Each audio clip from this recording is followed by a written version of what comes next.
18장 14절 까지 있습니다. 시작. 사람의 심령은 그의 병을 능히 이기려니와 심령이 상하면 그것을 누가 일으키겠느냐. 아멘. 인사합시다. 할렐루야. 할렐루야. 아멘. 그 마음과 인생의 관계가 이제 밀접하다는 거 이미 뭐 다 아는 이야기죠. 영국의 심리학자 제이 하드필드 박사가 자신감에 대해서 연구하고 이렇게 결론을 내렸습니다. 우리가 스스로에게 넌 틀렸어, 이젠 끝났어 라고 자괴감을 줄 때 우리는 실제 가진 능력의 30%도 채 발휘할 수 없다. 그러나 반대로 넌 할 수 있어, 넌 특별한 사람이야, 저 사람은 하는데 왜 네가 못해 라고 자신감을 줄 때 우리는 무려 능력의 500%까지 발휘할 수 있다. 그 운동선수들을 지도하는 감독들이 굉장히 강조하는 것 중에 하나가 뭐냐면 선수들이 사기죠. 그다음에 전쟁을 치러러 나갈 때 사령관들이 신경을 많이 쓰는 게 선수들의 사기죠. 성경에도 재미나는 이야기가 나와요. 전쟁을 하러 나가요. 그러면은 지휘관이 이렇게 외치라는 거예요. 겁나는 사람 돌아가라. 왜냐면은 겁을 먹고 두려워하는 사람들이 군인들 속에 섞여져 있으면은 이들이 악영향을 미치는 거예요. 겁나는 사람 돌아가라. 그런 사람은 있어봐야 도움이 하나도 되지 않는 거거든요. 오늘 보면은 마음과 병의 상관관계도 언급을 해요. 다시 한번 읽어볼게요. 시작. 사람의 심령은 그의 병을 능히 이기려니와 심령이 상하면 그것을 누가 일으키겠느냐. 사람의 심령, 마음을 말하는 거죠. 마음은 병을 능히 이긴다. 마음은 병을 능히 이긴다. 그런데 마음이 상하면 못 일어난다. 마음이 상하면 못 일어난다. 이렇게 말씀을 하고 계시는 거예요. 이상구 박사의 연구 발표 이후에 엔돌핀을 모르는 국민들은 없어요. 기쁠 때, 웃을 때 몸속에서 엔돌핀이라는 호르몬이 만들어지는데 이 호르몬이 인체 건강을 준다. 거꾸로 이제 분노할 때 아드레날린 같은 것들이 만들어지잖아요. 신기해요. 외부에 뭔가 집어넣은 게 아닌데 마음 상태에 따라서 엔돌핀이 만들어지기도 하고 아드레날린이 만들어지기도 해요. 근데 엔돌핀은 몸을 건강하게 하는 기능을 하고 아드레날린은 몸을 힘들게 만드는 결과를 가져다 줘요. 그게 몸에서 자연적으로 생성이 되는 거죠. 근데 엔돌핀보다 4000배나 강력한 것이 또 발견이 됐잖아요. 그게 이제 소위 다이돌핀. 여러분, 엔돌핀이 그렇게 좋은 건데, 보약보다 좋은 건데 이 엔돌핀보다 4000배가 강력하다면 말 끝난 거죠. 제가 찾아봤어요. 다이돌핀은 현대의학에 발견한 호르몬으로 우리에게 긍정적인 도움을 주는 엔돌핀보다 더 강력한 효과를 가져다 준다. 엔돌핀이 암을 치료하고 통증을 해소한다는 것은 잘 알려져 있는 사실이다. 엔돌핀이 암을 치료한다. 통증을 줄여준다. 그런데 다이돌핀은 엔돌핀이 4000배에 달하는 효과를 가져다 준다고 알려져 있다. 강력한 호르몬이다. 엔돌핀이 암을 치료하는데 암을 치료하는 엔돌핀보다 4000배가 강하다면 암을 그냥 없애버리는 거죠. 우리 뇌에서는 20가지 넘는 호르몬이 존재한다. 그중 하나가 바로 다이돌핀이다. 때문에 엔돌핀이 가져다주는 효능보다 훨씬 더 큰 효과를 가져다주며 암 치료에도 많은 도움이 되는 것이다. 그러면 언제 다이돌핀이 분비될까? 1. 자신이 정한 목표에 도달했을 때 환희, 감격, 해냈어. 2. 아름다운 음악이나 노래를 듣고 감동했을 때, 감동에 막 밀려들 때. 3. 새로운 지식으로 깨달음을 얻었을 때, 야, 이걸 알게 됐어. 4. 노래나 춤을 통해 감성지수 상승으로 감동받았을 때, 뭐 두 번째가 뭐가 비슷하죠? 6. 진정한 사랑에 빠졌을 때. 부부끼리 진정한 사랑에 빠지면 암이 이기겠네, 그죠? 7. 마음속 깊은 곳에서 한없는 기쁨이 솟아오를 때. 뭐 이런 등등의 내용들을 이렇게 언급을 했더라고요. 그런데 여러분, 지금 언급한 내용들이요 전부 다 마음하고 관련이 되는 것들이에요. 마음에 주체 못할 만큼의 감격, 기쁨, 환희가 막 샘솟도 솟아나올 때 그때 같이 나오는 호르몬이 다이돌핀이다. 이 마음이 병을 이기는 요소가 되는 거죠. 잠언 17장 22절입니다. 따라합시다. 마음에 즐거움은 양약이라도 심령의 근심은 뼈를 마르게 하느니라. 이 마음의 즐거움이 양약이다. 좋은 약이다. 근데 이 마음의 근심은 뼈를 마르게 한다. 여러분, 뼈가 마르면 죽어요. 살이 마르는 정도 하니까 뼈가 마르면은요, 그 병이 심각하게 든 거예요. 그런데 무엇이 뼈를 마르게 한다고요? 마음의 근심이 뼈를 마르게 한다는 거예요. 어유, 다이어트에 효과가 있겠네. 살이 마르면 다이어트 효과가 있지만 뼈가 마르는 거는 다이어트하고도 상관이 없어요. 그냥 몸만 삭는 거예요. 그 보통 옛날 어른들 얘기할 때 뼈가 삭는다고 그래요. 뼈가 삭는다. 이 마음의 근심이 뼈를 마르게 한다니까요. 자, 조금 더 확대해서 마음과 관련된 이야기 좀 더 하겠습니다. 성경에 보면은요, 마음을 강하게 하라, 담대하라, 이 표현이 굉장히 많이 나와요. 아사 왕이 있죠. 하나님께서 이뻐하시는 왕입니다. 이 아사 왕이 아사랴 선지자의 말씀을 들어요. 하나님의 말씀을 들은 거죠. 근데 아사랴 선지자가 아합 왕에게 이렇게 말씀을 전합니다.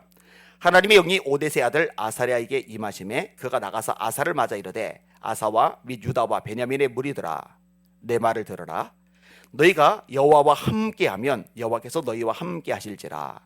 너희가 만일 그를 찾으면 그가 너희와 만나게 되시려니와 너희가 만일 그를 버리면 그도 너희를 버리시리라.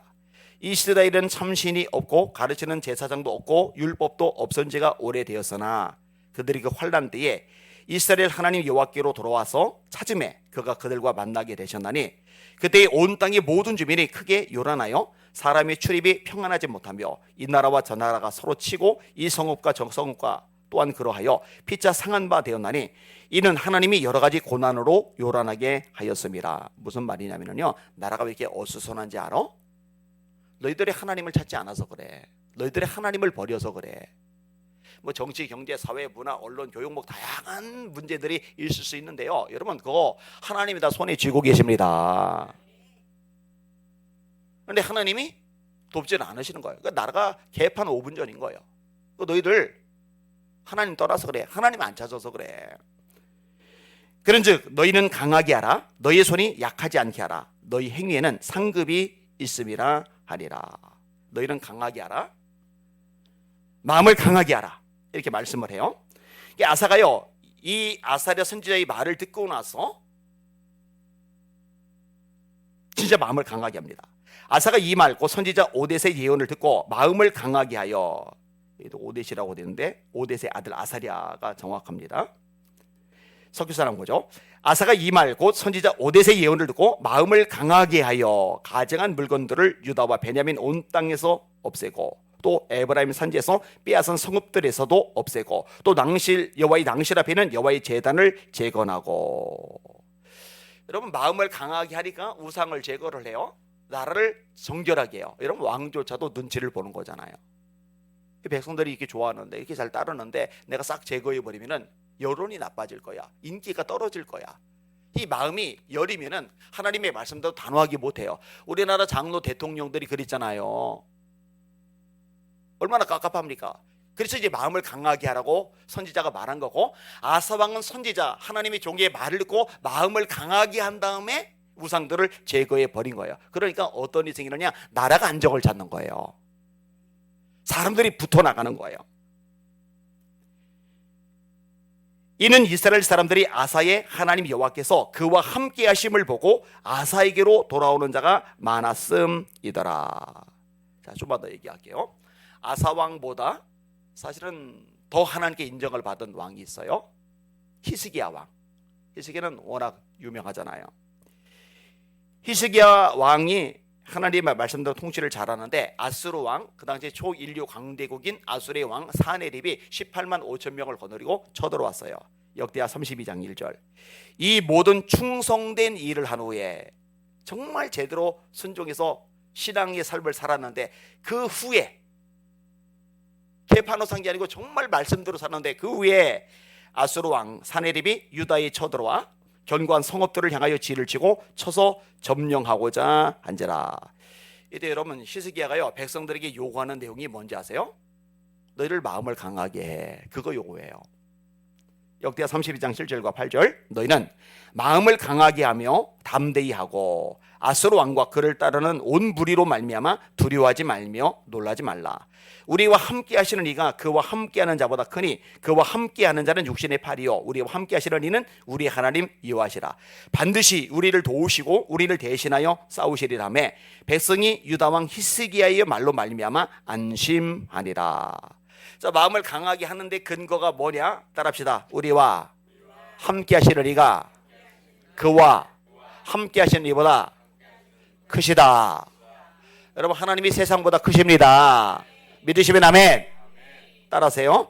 그와 함께하는 자는 육신의 팔이요 우리와 함께 하시는 이는 하나님이시다. 임마누엘, 하나님이 우리와 함께 계시답니다. 마태복음 1장 23절의 말씀이죠. 따라합시다. 반드시 우리를 도우신다. 그러니까 마음을 강하게 하라는 거죠. 모세가 죽기 전에 백성들에게 강조하는 내용이 신명기 31장 1절 이하에 나옵니다. 들어보세요. 또 모세가 가서 온 이스라엘에게 이 말씀을 전하여 그들에게 이르되 내가 나이 120세라 이제 내가 더 이상 출입하지 못하겠고 여호와께서도 내게 이르시기를 너는 이 요단을 건너지 못하리라 하셨느니라. 나 요단강 못 건너가. 여기서 죽어야 돼. 그러면 이제 백성들에게 설교할 수 있는 마지막 찬스란 말이에요. 이 마지막 찬스인 시간에 무슨 메시지를 전해주고 있느냐. 이렇게 말씀하세요. 너희는 강하고 담대하라. 두려워하지 말라. 그들 앞에서 떨지 말라. 이는 네 하나님 여호와 그가 너와 함께 가시며 결코 너를 떠나지 아니하시며 버리지 아니하실 것임이라. 합시다. 너희는 강하고 담대하라. 근거가 뭐예요? 하나님 너희를 떠나지 않으셔. 하나님 너희를 버리지 않으셔. 하나님 너희와 함께 하셔. 그러니까 강하고 담대해. 이거 요구하는 거예요. 그다음에 백성들에게 강하고 담대하라고 지시를 내려놓고 이제 후임자인 여호수아에게 또 메시지를 남기고 세상을 떠나야 되잖아요. 그럼 여호수아에게는 무슨 메시지를 남길 것 같아요? 신명기 31장 7절과 8절입니다. 모세가 여호수아를 불러 온 이스라엘의 목전에서 백성들이 다 보는 그 앞에서 백성들도 들을 수 있게 여호수아에게 말하는 거예요. 온 이스라엘의 목전에서 그에게 이르되 너는 강하고 담대하라. 너는 이 백성을 거느리고 여호와께서 그들의 조상에게 주리라고 맹세하신 땅에 들어가서 그들에게 그 땅을 차지하게 하라. 그리하면 여호와 그가 네 앞에서 가시며 너와 함께하사 너를 떠나지 아니하시며 버리지 아니하시리니 너는 두려워하지 말고 놀라지 말라. 똑같아요. 하나님 너 안 떠나셔. 하나님 너 안 버리셔. 여호수아야, 하나님 너랑 함께 하신다니까. 그러니까 마음을 강하게 해. 여러분, 하나님 여러분과도 함께 하십니다. 마음을 강하게 하시길 바랍니다. 자, 좀만 더 얘기할게요. 다윗이 또 이제 죽음이 임박했어요. 유언을 해요. 솔로몬에게 무슨 유언을 하느냐? 핵심 사항이 오늘 본문하고 또 연결이 돼요. 역대상 22장 11절입니다. 이제 내 아들아 여호와께서 너와 함께 계시기를 원하며 네가 형통하여 여호와께서 내게 대하여 말씀하신 대로 네 하나님 여호와의 성전을 건축하며 이 성전 건축을 유언으로 남기는 거죠.